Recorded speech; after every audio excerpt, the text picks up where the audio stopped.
واحد السلام عليكم اخوان. هذه قناه جديده سميتها ميمون وفاطمه.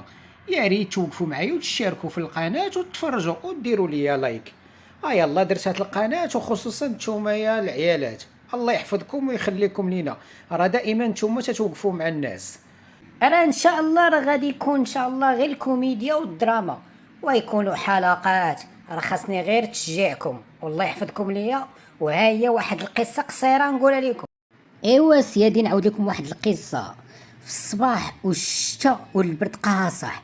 ايوا كان حمد غادي مزروب لخدمته وشاد شكارتو.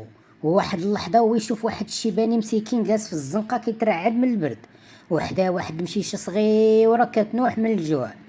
هو يوقف وتفكر بانه عنده واحد الخبيزه مخبيها الغدا. تردد شويه حيت ما غاديش يلقى الوقت باش يشري وحده اخرى، ولكن قلبو ما طاوعوش يشوف هاد المنظر ويمشي. قرب من الشيباني وعطاه الخبزه وهو تيتبسم، والشيباني مسكين طرب الفرحه وشكرو ودعا معاه. وحمد قطع طرف من الخبز وفرتشو للمشيشه. ايوا سادي احمد مشى في طريقه، هو حس بالفرحه وتيحس بالدفء رغم البرد اللي كاين.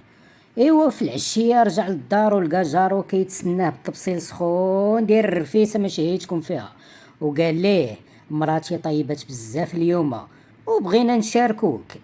ايوا سيدي هو يتبسم حمد وفهم باللي الخير كيدور في دايره ما كيساليش. العبره سيادي اللي تزرعوا من الخير تحصدوا بالبركه والفرحه.